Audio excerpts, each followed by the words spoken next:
Une écriture sainte a été envoyée à l'humanité il y a 14 siècles. Le Saint-Coran.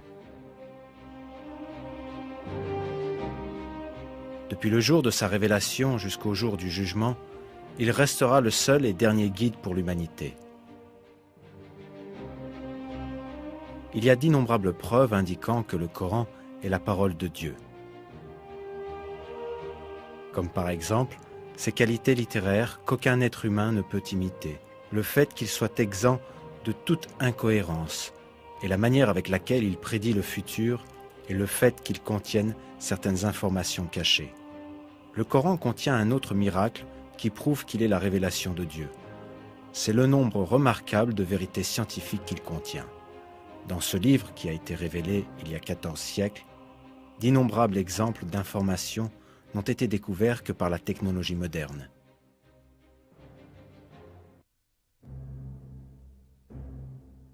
Les hommes de cette époque étaient dépourvus de science. Les conceptions de la nature de l'univers étaient basées sur la superstition et les mythes. Par exemple, les Arabes supposaient que la terre était plate et que les montagnes soutenaient le ciel. Mais toutes ces croyances superstitieuses furent éradiquées avec la révélation du Coran. Le verset « Dieu est celui qui a élevé bien haut les cieux sans piliers visibles » invalide la fausse croyance des Arabes concernant le ciel. Le Coran contient des informations sur de nombreux sujets que personne ne pouvait connaître à l'époque, de la création de l'univers jusqu'à la formation de l'homme, de la structure de l'atmosphère aux équilibres sur Terre. Des découvertes scientifiques récentes ont montré à quel point ces informations sont miraculeuses.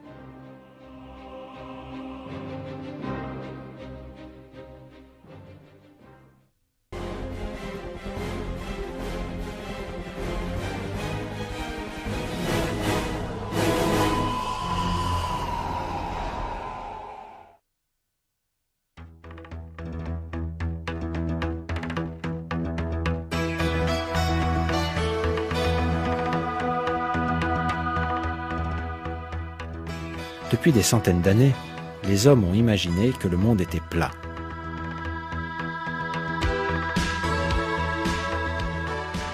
Sa véritable forme n'est apparue qu'avec l'utilisation de moyens technologiques. Notre Terre est ronde. Mais cependant, pas complètement sphérique. Sa forme est celle d'une ellipse, légèrement aplatie au pôle et légèrement gonflée à l'équateur. Cette forme unique de la Terre est décrite comme un géoïde, et elle ne fut découverte qu'au cours des derniers siècles.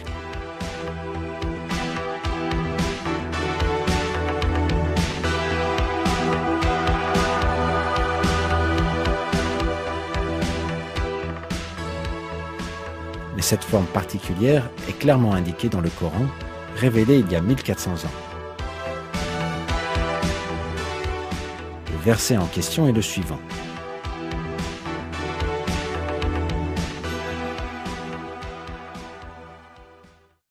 Quant à la terre, après cela, il l'a étendue.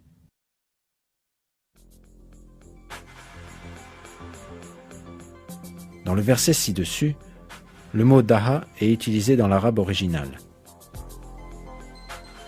Le choix de ce mot pour décrire la terre est particulièrement frappant. Car daha dérive du mot arabe dao. Le mot dao est utilisé pour décrire l'action d'ajuster ou de lisser quelque chose suivant une forme sphérique. Par exemple, les mots dérivés de cette racine sont aussi utilisés pour désigner l'endroit où une autruche dépose ses œufs, ainsi que l'œuf lui-même. En réalité, notre Terre ressemble fortement à un œuf d'autruche à la forme géoïde.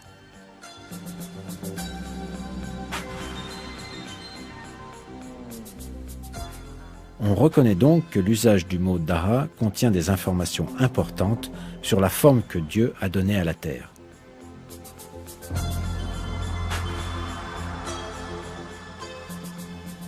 La manière dont l'attention est portée sur ces faits dans le Coran, à une époque, il y a 14 siècles, où le savoir des hommes concernant l'univers était très limité, est une preuve manifeste que le Coran est la parole de Dieu.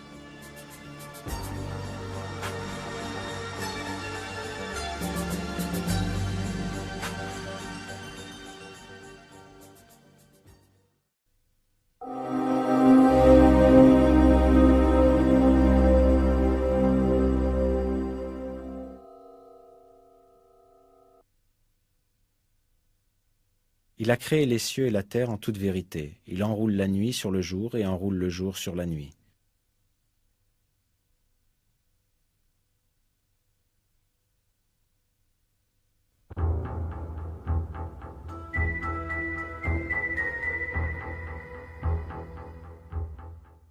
Le mot arabe qui est traduit par enrouler dans ce verset est yukavir. En français, cela signifie envelopper une chose autour d'une autre chose ronde.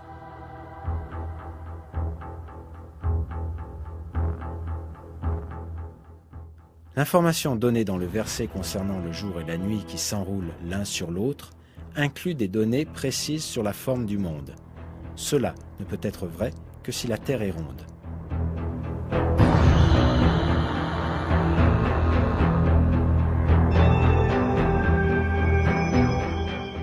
Cependant, on pensait alors que le monde était plat.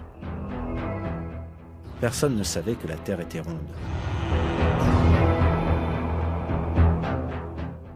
La révélation dans le Coran que la Terre est ronde est une des preuves innombrables que ce livre saint est la parole de Dieu.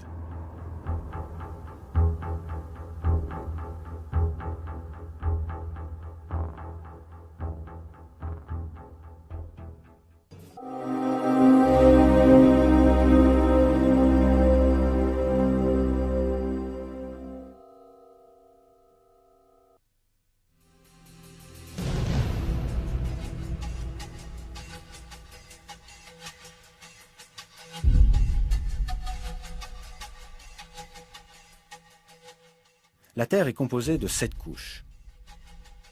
La première couche est l'hydrosphère, qui englobe toutes les eaux de la surface terrestre.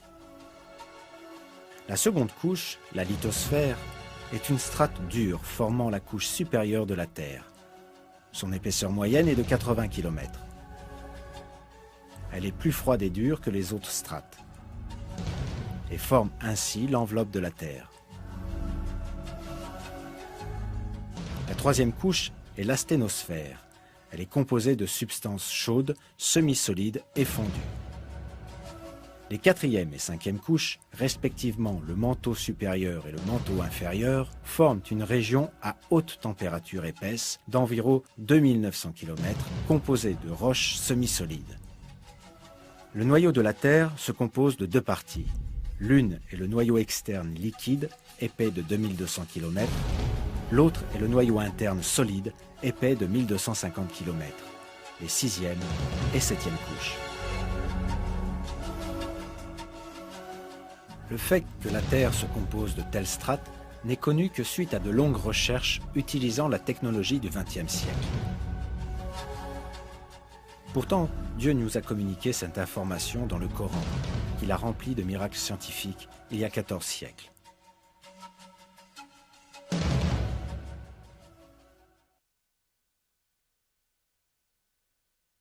C'est Dieu qui a créé 7 cieux et autant de terres. Entre eux, son commandement descend, afin que vous sachiez que Dieu est en vérité omnipotent et que Dieu a embrassé toutes choses de son savoir.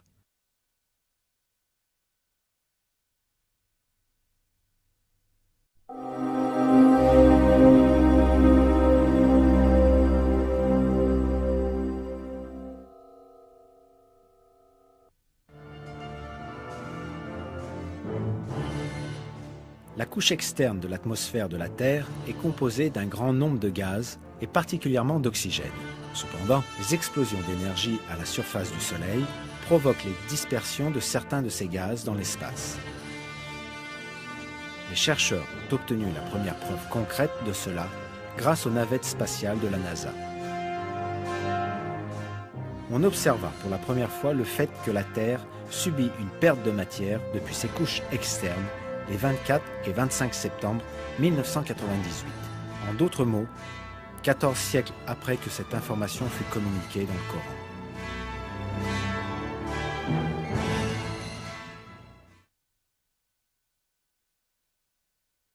Ne voit-il pas que nous frappons la terre et que nous la réduisons de tous côtés?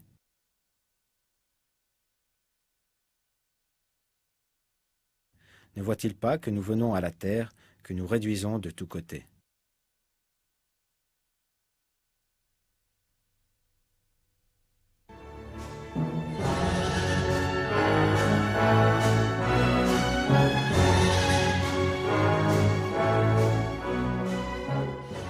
Ces versets peuvent aussi faire référence à des pertes de terre sous un autre aspect. Aujourd'hui, les calottes polaires fondent et le niveau de l'eau dans les océans augmente.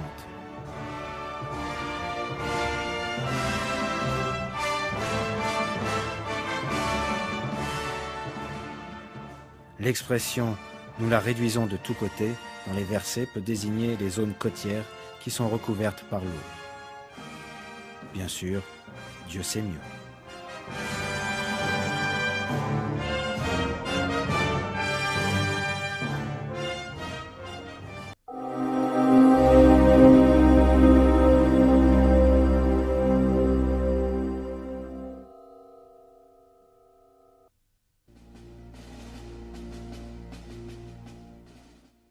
Un verset dans le Coran attire l'attention sur une caractéristique très importante des montagnes, la fonction de prévention des chocs dans la terre.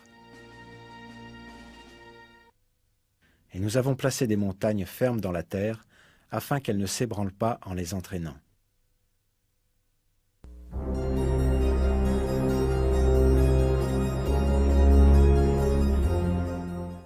Et la géologie confirme aujourd'hui cette caractéristique des montagnes. Autrefois, on pensait que les montagnes étaient de simples protubérances s'élevant à la surface de la Terre.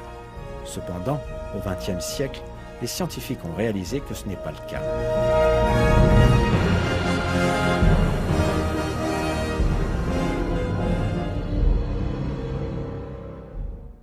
Les parties connues comme étant les racines des montagnes s'étendent aussi profondément que 10 à 15 fois leur propre hauteur.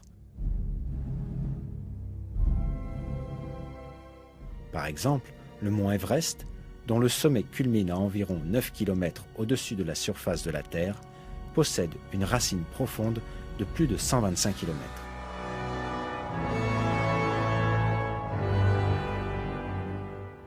Les montagnes apparaissent suite au mouvement et aux collisions des plaques massives formant la croûte terrestre. Quand deux plaques entrent en collision, la plus solide glisse sous l'autre, celle du dessus se tord et forme des hauteurs et des montagnes. La couche du dessous avance dans les profondeurs et forme une extension profonde vers le bas. Ces extensions sont les racines des montagnes.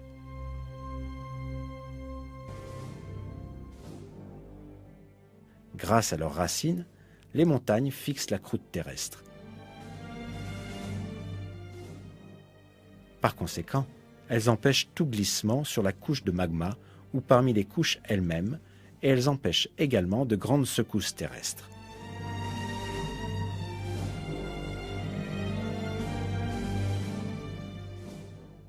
Avec ces caractéristiques, les montagnes peuvent être comparées à des clous maintenant des planches de bois ensemble. Dieu nous dit dans le Coran :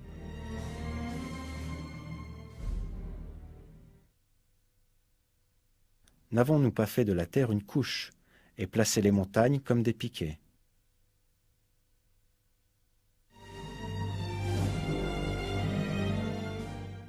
Le fait que cette fonction fût révélée dans le Coran, à une époque où personne ne le savait, est un autre des grands miracles du livre.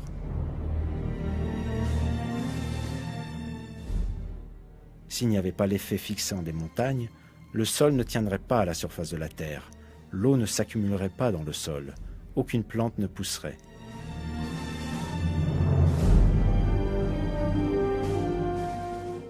En bref, la vie sur Terre serait impossible. Grâce à la miséricorde de Dieu, cependant, la Terre est capable d'entretenir la vie.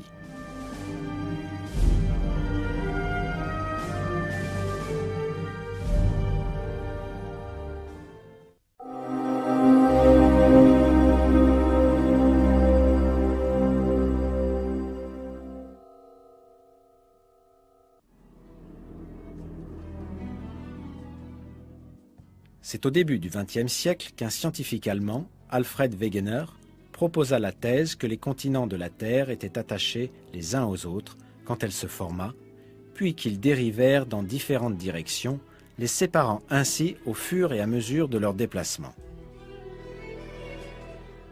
Cette théorie de Wegener a été prouvée dans les années 1980. On trouva que les 6 plaques majeures et plusieurs petites qui forment la croûte et la partie supérieure du manteau se déplaçaient constamment. Selon la théorie appelée tectonique des plaques, ces plaques se déplacent sur Terre en transportant avec elles les continents et le plancher océanique. Ce déplacement a été mesuré de 1 à 5 cm par an. Par conséquent, cela produit des changements lents dans la géographie de la Terre. Chaque année, par exemple, l'océan Atlantique devient légèrement plus large. La science n'a découvert cela que très récemment. Le fait que cela a été révélé il y a 14 siècles dans le Coran est sans aucun doute un autre de ces miracles.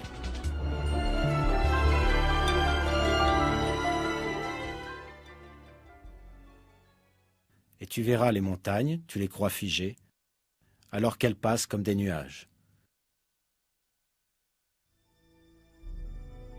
Dieu fait référence au mouvement des montagnes comme une dérive dans un verset du Coran. Aujourd'hui, les scientifiques modernes utilisent aussi le terme de dérive des continents pour ce mouvement. C'est sans aucun doute un grand miracle que ce fait scientifique ait été révélé au 7e siècle, quand les conceptions de la nature de l'univers étaient fondées sur les superstitions et les mythes. C'est une autre preuve très importante montrant que le Coran est la parole de Dieu.